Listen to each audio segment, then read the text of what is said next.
Bonsoir à tous, ravi de vous retrouver sur Monaco Info. Avec à la une ce soir, une rentrée qui approche avec son lot d'interrogations dans bien des domaines, comme toujours, et notamment du côté sanitaire. La Covid-19 a changé la donne. Et vous, êtes-vous plutôt optimiste pour les semaines à venir? Nous sommes allés à votre rencontre et écouterons attentivement tous vos témoignages avant de recevoir le conférencier et coach en entreprise, Jean-Philippe Ackermann, spécialiste du bien-être en toutes circonstances, comme l'optimisme au sein de l'équipe monégasque Venturi aujourd'hui, après une semaine d'essais d'importance pour sa moto électrique, la Vauxhall Wattman du champion Max Biaggi, toujours à la recherche de sensations idéales, propres à faire tomber l'été prochain le record de vitesse de la spécialité fixé aujourd'hui à 329 km/h. Le bilan de ces nouveaux tests avec Franck Baldet, tout à l'heure le directeur technique de Venturi Automobile. Espoir, ambition, projet, petit bonheur du jour au sommaire de cette édition où nous irons, comme chaque soir, tout près de chez vous, au plus près de vos centres d'intérêt, avec les toutes dernières infos du moment signées Alexandra Pagny.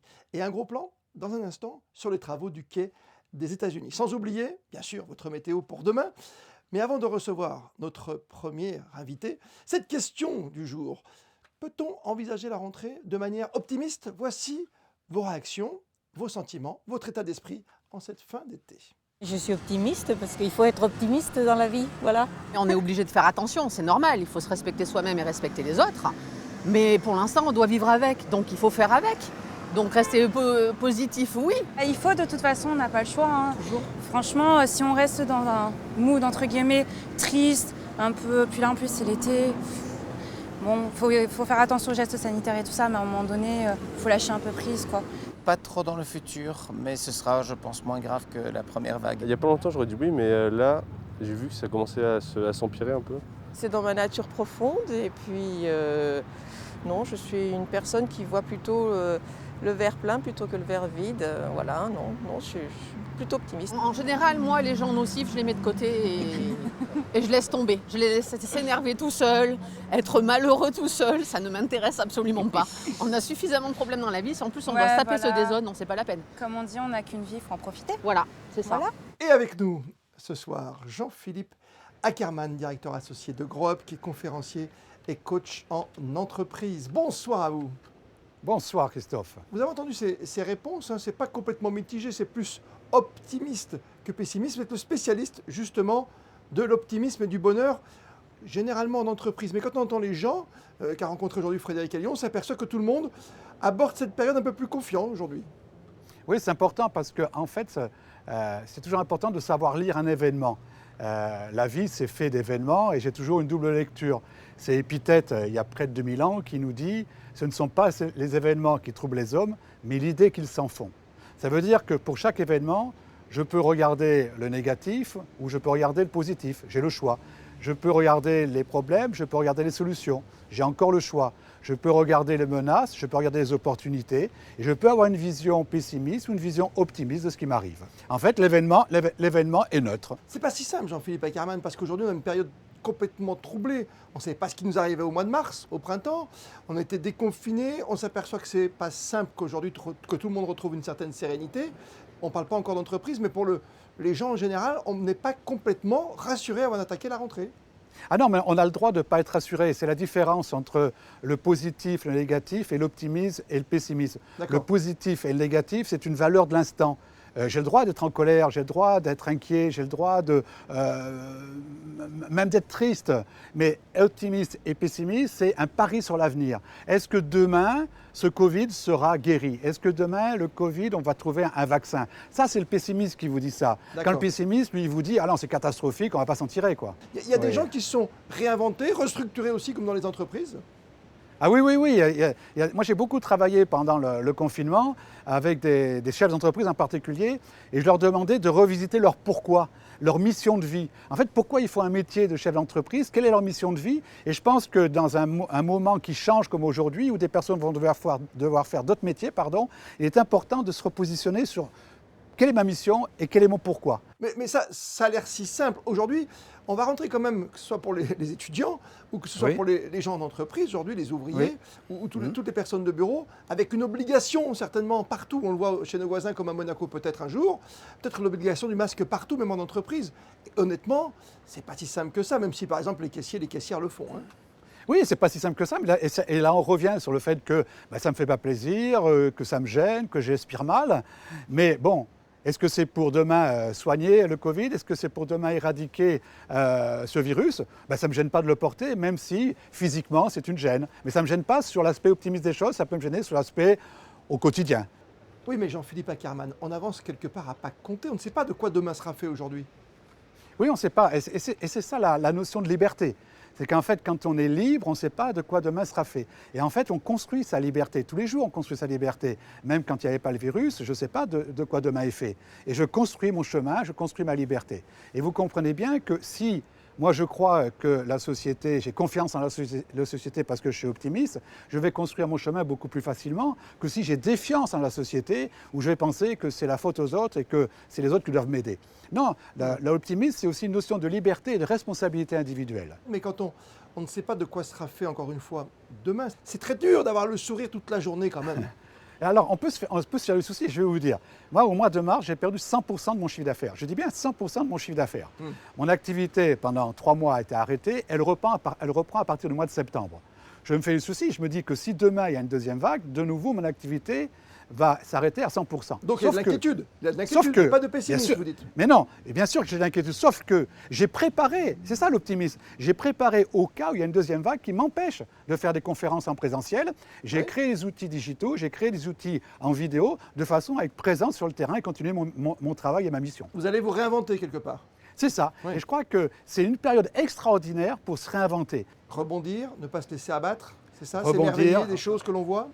Et alors, oui, une clé du bonheur, c'est l'émerveillement, c'est de savoir relativiser aussi ce qui nous arrive. On est en vie, on n'a pas été touché pour 99% de la population par le Covid. On a des conséquences économiques, mais ces conséquences économiques, je peux moi-même créer les conditions de la réussite et du rebond. On aura beaucoup appris finalement avec cette période, qu'elle soit de confinement et de déconfinement aujourd'hui, et d'attente en ce qui nous concerne. On aura beaucoup appris ceux qui ont envie d'apprendre. Ouais. Ceux qui se disent qu'est-ce que j'ai appris pendant ces 3 mois, comment ma vie elle a changé, qu'est-ce que je peux faire pour évoluer, qu'est-ce que je peux faire pour le futur. Parce qu'il y a quelque chose qui est important, Christophe, c'est qu'on ne vit qu'une fois. On ne vit qu'une seule fois. Et donc l'objectif que l'on doit avoir, c'est de faire en sorte que cette vie soit la plus agréable possible pour nous et pour les autres. Ça, c'est ma mission. C'est la mission que je me suis donnée à l'âge de 21 ans, quand j'ai pris la décision d'être heureux. Merci encore, Jean-Philippe. Merci Christophe, à très bientôt.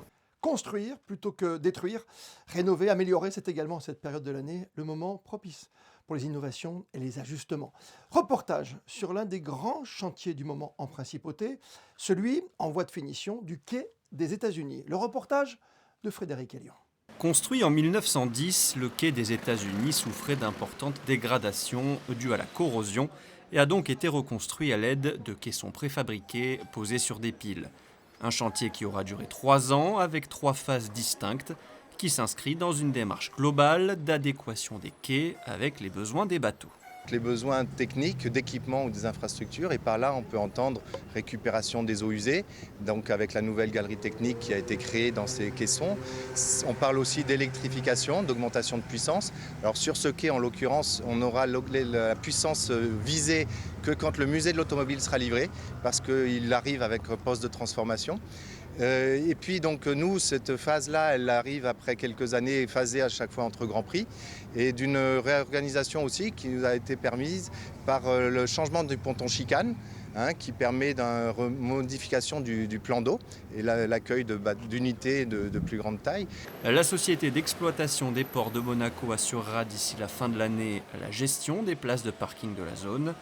Parmi les autres travaux effectués, la chaussée a été renforcée entre la chicane et le S de la piscine, une portion qui datait des années 60. Une rénovation du quai bénéfique également pour l'organisation des courses automobiles. Une bonne nouvelle que les travaux du quai des États-Unis soient terminés parce qu'un petit peu moins de pression dans la préparation du Grand Prix au niveau du montage. Donc on verra cette année en mars, vu que l'on commence un petit peu plus tôt en 2021, on verra si tout a été respecté au niveau des plans, mais je ne me fais pas de soucis, on n'a jamais eu de soucis à ce niveau-là. Et l'avantage par contre, c'est qu'enfin on pourra projeter des épreuves, notamment le rallye Monte-Carlo, venir s'installer sur le quai des États-Unis avec notre projet du rallye Monte-Carlo en 2022 à Monaco. C'est un gros avantage que les travaux du quai des États-Unis soient terminés. Et je vous le rappelle, en 2021, 3 grands prix pour le prix d'un à Monaco, l'historique, l'électrique et le Grand Prix de Formule 1. Merci Frédéric pour toutes ces précisions. On reste sur l'asphalte, Alexandra Pani, avec les toutes dernières informations sportives cette fois. Bonsoir à vous. Bonsoir Christophe, bonsoir à tous. Vous étiez sur une partie du circuit de Formule 1. Je vous propose justement de rester dans le domaine de la F1. Le calendrier 2020 est désormais complet avec l'annonce des 4 derniers Grands Prix et notamment le retour du circuit d'Istanbul en Turquie du 13 au 15 novembre. Les coureurs iront à 2 reprises à Bahreïn, d'abord du 27 au 29 novembre, puis du 4 au 6 décembre pour terminer la saison à Abu Dhabi les 11 et 13 décembre. Et je vous rappelle le prochain Grand Prix ce week-end en Belgique sur le circuit de Spa-Francorchamps. Les autres grands rendez-vous sportifs pour ce week-end. Après leur match nul face à Reims à domicile, l'AS Monaco se rendra sur la pelouse du stade Saint-Symphorien dimanche à 15h. Les Monégasques affronteront le FC Metz en deuxième journée de Ligue 1. Le basket et le retour de stage de Bormio de la Roca Team. Ils sont bien de retour Christophe et disputeront leur premier match amical face aux Sharks après ce stage en Lombardie. Mardi 1er septembre à l'Azur Arena d'Antibes. Les conditions d'accès du public n'ont pas encore été fixées. Et on le rappelle, Alexandra, le Tour de France part de Nice ce samedi. Un départ samedi, mais dès demain, des perturbations seront à prévoir car il y aura la présentation des équipes à partir de 18h30 sur la place Masséna. Si vous devez circuler du côté de Nice, renseignez-vous bien avant de prendre le volant. Merci Alexandra. On reste dans le sport, Made in Monaco. On va parler moto avec ce record qui trotte dans la tête de l'écurie Vauxhall, à savoir pour une moto électrique dépasser les 329 km/h. Après une semaine de tests sur l'aéroport de Châteauroux, on va donc s'intéresser aux toutes dernières performances de cette moto monégasque pilotée par le grand champion Max Biaggi, qui tentera en juillet prochain de battre ce record sur le lac Salé de Salar de Uyuni en Bolivie. Avec nous ce soir, le directeur technique de Venturi Automobile, Franck Baldet. Bonsoir à vous. Bonsoir. Tout s'est bien passé pour ces nouveaux essais ? Oui, très bien passé. On a même eu d'agréables surprises. Très belle surprise, ça veut dire que ça a roulé vite. On rappelle que le record à aller chercher au mois de juillet prochain, ce sera en Bolivie. Il est établi à 329 km/h, ça veut dire qu'on peut aller chercher au minimum le 330 ? Oui, c'est ça, c'est notre objectif aujourd'hui.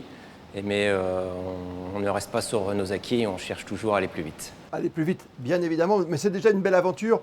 Parce que je me souviens de votre pilote, Max Biaggi, que tout le monde connaît dans le domaine de la moto, c'est 6 titres de champion du monde. Il avait essayé une moto électrique il y a quelques années, et il roulait à 140, 150, pas plus. Oui, c'était le début de l'électrique, c'était déjà une belle aventure pour lui. Forcément, les vitesses étaient assez basses pour l'époque, mais pour l'électrique, c'était quand même un gros challenge.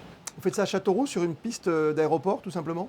Oui, c'est une piste d'aéroport qui fait 3,8 km.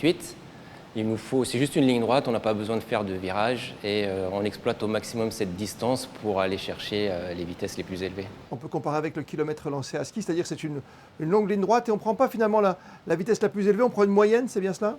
Pour homologuer un record, on fait une moyenne sur une distance de soit 1 km, soit de 1,6 km. Il y a différentes catégories.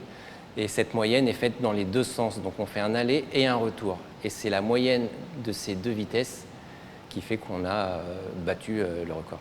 Donc 329 pour l'instant km/h, c'est une moyenne pour aller chercher ce record. Et ça se fait généralement sur du lac Salé ? Ça se fait sur un lac salé parce que en fait, c'est beaucoup plus long qu'une piste d'aéroport. Il y a beaucoup plus de dégagement en cas d'accident. On n'est jamais à l'abri. Ça reste quand même très dangereux de rouler sur une moto et on n'est jamais à l'abri d'événements imprévus. Et le fait d'être sur un lac salé nous permet la difficulté, c'est qu'il n'y a pas d'horizon, donc on trace une ligne pour pouvoir la suivre. Mais on a assez de dégagement pour aller chercher des vitesses absolues. On se dit qu'il y a ce record sur 4 roues déjà, qui tient toujours pour Venturi. Donc ce serait très bien d'avoir les deux finalement, sur 4 roues et 2 roues en électrique. Ah ouais, ce serait magique. C'est un peu le but ultime de Venturi et Vauxhall, c'est-à-dire de détenir tous les records de vitesse en électrique. Il y a quelque chose, moi qui fais un tout petit peu de moto, comment on freine? Alors, on a dessiné une moto un peu particulière parce qu'il n'y a pas de frein à l'avant. Pas de frein avant? Non, pas de frein à l'avant. Le risque, c'est que le pilote bloque la roue avant et encore une fois, il risquerait de tomber de la moto. Donc, surtout, pas freiner de l'avant, mais freiner de l'arrière. D'où l'avantage de freiner avec le moteur électrique parce qu'on a pu faire une sorte de anti-blocage, comme un ABS si vous voulez, qui nous permet d'optimiser le freinage sans jamais bloquer la roue arrière. Donc, d'être très très safe en freinage, mais toujours de freiner court. La moto, on la voit derrière vous depuis tout à l'heure, elle est magnifique. Il y a le carénage, on pourra en reparler dans un instant, mais les pneus, ce contact que vous avez avec la terre, avec le lac salé ou avec le bitume, le pneu est un pneu particulier? Le pneu, c'est un des éléments cruciaux de la moto, parce que sur un très petit contact entre la roue et le sol, on passe toute la puissance, et il faut un développement spécial. Aujourd'hui, on est parti avec Michelin, qui nous propose une gamme de pneus de moto de route qui est déjà très intéressante pour nous parce qu'on est déjà allé très très vite rien qu'avec un pneu, on va dire, conventionnel. Mais dans un futur, on travaille sur l'élaboration d'un nouveau pneu pour aller chercher des vitesses un peu astronomiques. Et puis, pour cette Vauxhall, pilotée quand même par un pilote qui vous fait toujours rêver, bien sûr, grand pilote des années 90 et 2000, Kebax Biaggi. Il est humble devant tout ça, comment est-il?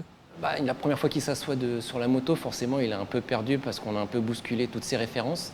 Et lui, malgré tout cela, il arrive à nous donner énormément d'informations pour améliorer le comportement de la moto. Donc on voit forcément que Max Biaggi reste quand même un grand pilote, bien que ça fait quelques années maintenant qu'il ne fait plus de compétition. Merci à vous, Franck. Merci. Et dans ce journal ce soir, pas inintéressant de faire un nouveau point sur l'évolution de la Covid-19 autour de nous et chez nous, Alexandra. 121, c'est le nombre de personnes touchées par le coronavirus depuis le début de la crise sanitaire en principauté, selon le bilan de mardi. Et après le SAS Café samedi, c'est au tour de Cipriani d'annoncer la fermeture provisoire de son établissement. 2 personnes de l'équipe ont été testées positives. La direction a donc pris la décision de fermer pour au moins 2 semaines le restaurant du Portier. Une annonce qui coïncide avec l'hospitalisation du célèbre propriétaire du restaurant. Oui, on l'a appris par la presse italienne. Le businessman Flavio Briatore est hospitalisé dans un hôpital milanais depuis lundi après avoir contracté la Covid-19. L'homme d'affaires italien de 70 ans a été admis dans un état grave, selon le magazine L'Espresso, mais ne serait pas en soins intensifs. À la mi-août, son club de Porto Cervo en Sardaigne avait dû également être fermé après que plusieurs de ses employés aient été testés positifs. Et on l'a appris également aujourd'hui, l'annulation du Cavagnetto. Oui, habituellement, début septembre, la mairie organise le grand pique-nique ou Cavagnetto au parc Princesse Antoinette. Compte tenu de la crise actuelle, ce grand rendez-vous très apprécié des Monégasques a dû être annulé. Il faudra donc patienter jusqu'à l'année prochaine. Une nouveauté pour les usagers des TER. Le pass Zou se met au télétravail. Avec la crise, les usagers ont changé leurs habitudes en termes de transport. De nombreuses entreprises sont passées au télétravail. Ce pass Zou spécifique permet d'adapter ses trajets à son emploi du temps en effectuant au choix 20 ou 30 trajets maximum par mois entre son domicile et son lieu de travail à des tarifs avantageux qui proposent jusqu'à 70% de réduction par rapport au plan tarif. Avant de nous quitter, Alexandra, on s'intéresse aux prévisions météo pour demain. Une journée clémente pour jeudi, en grande partie ensoleillée. Pas de changement du côté du thermomètre, 20 degrés d'annoncé pour la matinée et 26 degrés dans l'après-midi. Une eau de baignade toujours à 26 degrés, Christophe. Le soleil se lèvera à 6h47 et se couchera à 20h15. Ce jeudi, nous fêterons les Moniques. Merci Alexandra. Et comme chaque soir, on termine ce journal en images et des photos placées sous le thème principal de ce journal, l'optimisme à quelques jours de la rentrée instantanée d'une journée en principauté signée Mika. Allez-y, bonne fin de soirée à toutes et à tous. Continuez surtout à prendre bien soin de vous et de ceux que vous approchez. Et puis à très vite. Demain, 19h, c'est Patricia Navarro que vous retrouverez pour une toute nouvelle édition de votre journal. Plus que jamais, vous le savez, vous êtes bien sur Monaco Info.